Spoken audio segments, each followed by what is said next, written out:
Les gars, dans cette vidéo, on va parler de cette personne qui est en ce moment sur le point d'acheter l'équivalent de 10 milliards de dollars en Bitcoin. C'est juste un truc de dingue quand on y pense, et du coup, eh bien, ils ont en fait déjà acheté 1,5 milliard de dollars. Vous pouvez voir ce graphique sur la droite qui décolle tout d'un coup. Donc ouais, aujourd'hui, on va principalement parler de cette personne qui est en train d'acheter tout ce Bitcoin. On va parler aussi des graphiques du Bitcoin sur le plus court ainsi que le plus long terme. On va parler de l'Ethereum également et bien d'autres choses encore.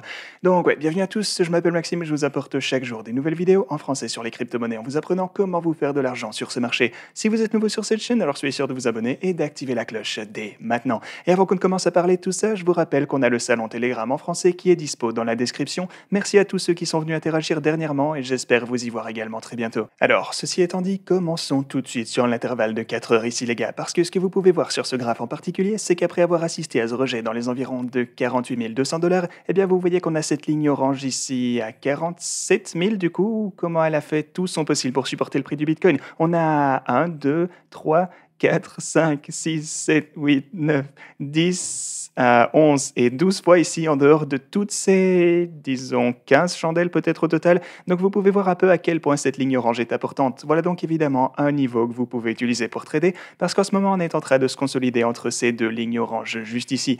Et donc, est-ce qu'on pourrait assister à une correction plus sévère ici avant qu'on ne continue à la hausse? Eh ben oui, en fait, c'est un peu ce que je vous disais dans la vidéo d'hier. Même durant des phases totalement paraboliques, on a tendance à voir des corrections de 30%, etc. Du coup, pour toutes les personnes qui sont potentiellement en train de repasser bullish ou bearish ou peu importe, tout ce que vous voulez, eh ben, regardez simplement. Souvenez-vous simplement qu'il n'y a que 2 semaines de ça, on se trouvait dans les alentours du niveau de 30 000 $ ici. Pas vrai? On parlait de l'éventualité de revisiter les fameux 30 000 $. On parlait du fait que le Bitcoin pouvait encore chuter davantage. Mais ici, eh ben, on se disait aussi que ceci pouvait être une énorme opportunité d'achat. Peu importe où le prix pouvait aller, et que ça se trouve, je sais pas, à 29 000 $, qu'on s'arrête à 30 000 $, eh bien, ça allait tout de même représenter une super opportunité au long terme. Du coup, pour toutes les personnes qui sont en train de paniquer en ce moment, eh bien, soit elles ont essayé de trader avec un trop gros sac, genre, disons qu'émotionnellement, vous devez essayer en fait de vous déconnecter de votre trade, et parfois le meilleur moyen de faire ça, c'est de vous assurer que vous ne tradez pas avec l'argent pour votre retraite. Soyez juste raisonnable, quoi.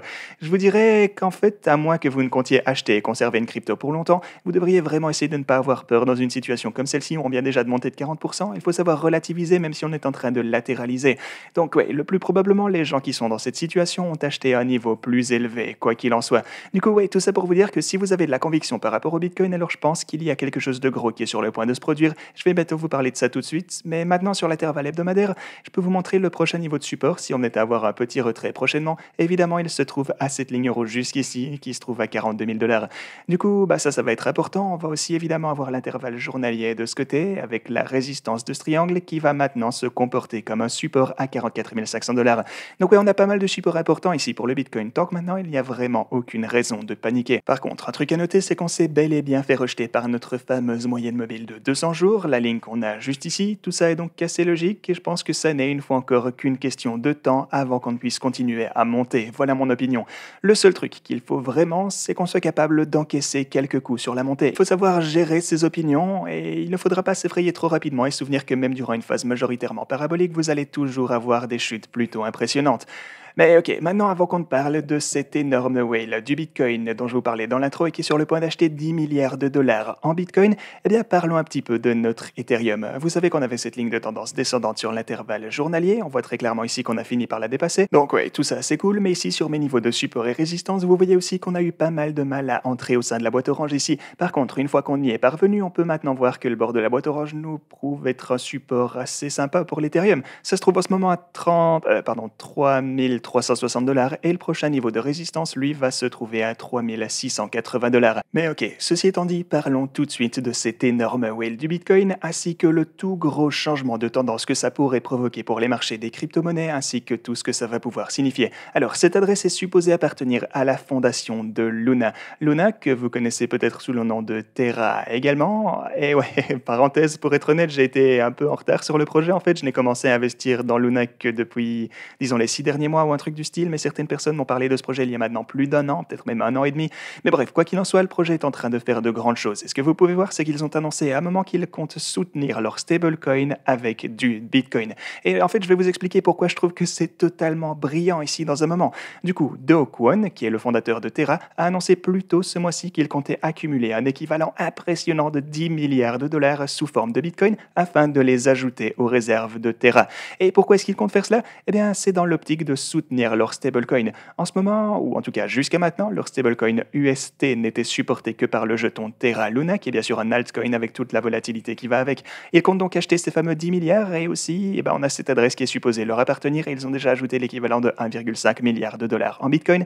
Et en fait, vous pouvez même voir à quel point ils ont accumulé ici durant les quelques dernières semaines. Ce truc, c'est donc, le moins qu'on puisse dire, c'est que c'est plutôt dingue quand on y pense. Et pourquoi donc est-ce si important? Eh bien, c'est parce que l'un des problèmes principaux que l'on rencontre dans les crypto-monnaies, c'est qu'il faut vraiment que le prix du Bitcoin ne se trouve dans une bonne position. On a besoin que le Bitcoin soit vraiment le centre des crypto-monnaies. Le Bitcoin se doit de se maintenir pour le reste du marché, en fait. C'est pas vrai? Parce que si le Bitcoin chute tout d'un coup, alors les altcoins vont également perdre de leur valeur sur leur marché respectif. Du coup, il s'agit toujours de cette sorte d'équilibre. Genre, si tout le monde vend leur Bitcoin pour investir dans les altcoins, alors oui, c'est sûr qu'au court terme, ils vont pouvoir se faire de l'argent sur ça. Et c'est aussi ce qu'on essaye de faire sur cette chaîne, d'ailleurs, en vous présentant tout le temps de nouvelles opportunités. Mais si vous vendez votre Bitcoin, vous allez pousser le marché à la baisse en général. C'est juste parce que simplement vous vendez votre Bitcoin, son prix descend et il va entraîner le reste des crypto-monnaies avec lui en un sens.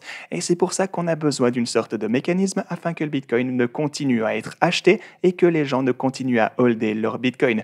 Bien sûr, on a les holders au long terme et je pense comme eux que le Bitcoin va le plus probablement surperformer tous les altcoins, ou plutôt disons la majorité des altcoins au fil du temps. Par le fil du temps, je vous dis les 100 prochaines années, donc c'est vraiment loin. Mais ouais, au court terme, bien sûr, vous pouvez faire pas mal d'argent sur les altcoins en vendant votre Bitcoin, mais ce mécanisme en question, ainsi que tout ce qu'on voit arriver de la part de Terra, eh bien, ouais, c'est d'acheter du Bitcoin en tant que réserve et c'est du génie. Du coup, ils font gonfler le prix du Bitcoin et en même temps, leur propre crypto a bénéficié d'une publicité de génie. Parce que depuis qu'ils ont annoncé ceci, le prix de Luna, vous voyez donc le graphe de Terra Luna, eh bien, ça n'a fait qu'augmenter. Du coup, si on voyait ceci arriver à travers toutes les cryptos, si davantage de projets venaient à adopter une stratégie similaire à ceci, qu'ils soutiennent donc leurs projets avec de vraies réserves de Bitcoin, eh bien alors on a solutionné ce fameux problème pour les marchés des cryptos en entier, avec ces personnes qui ont du Bitcoin mais qui le vendent afin d'investir dans le reste et voir des gains exponentiels.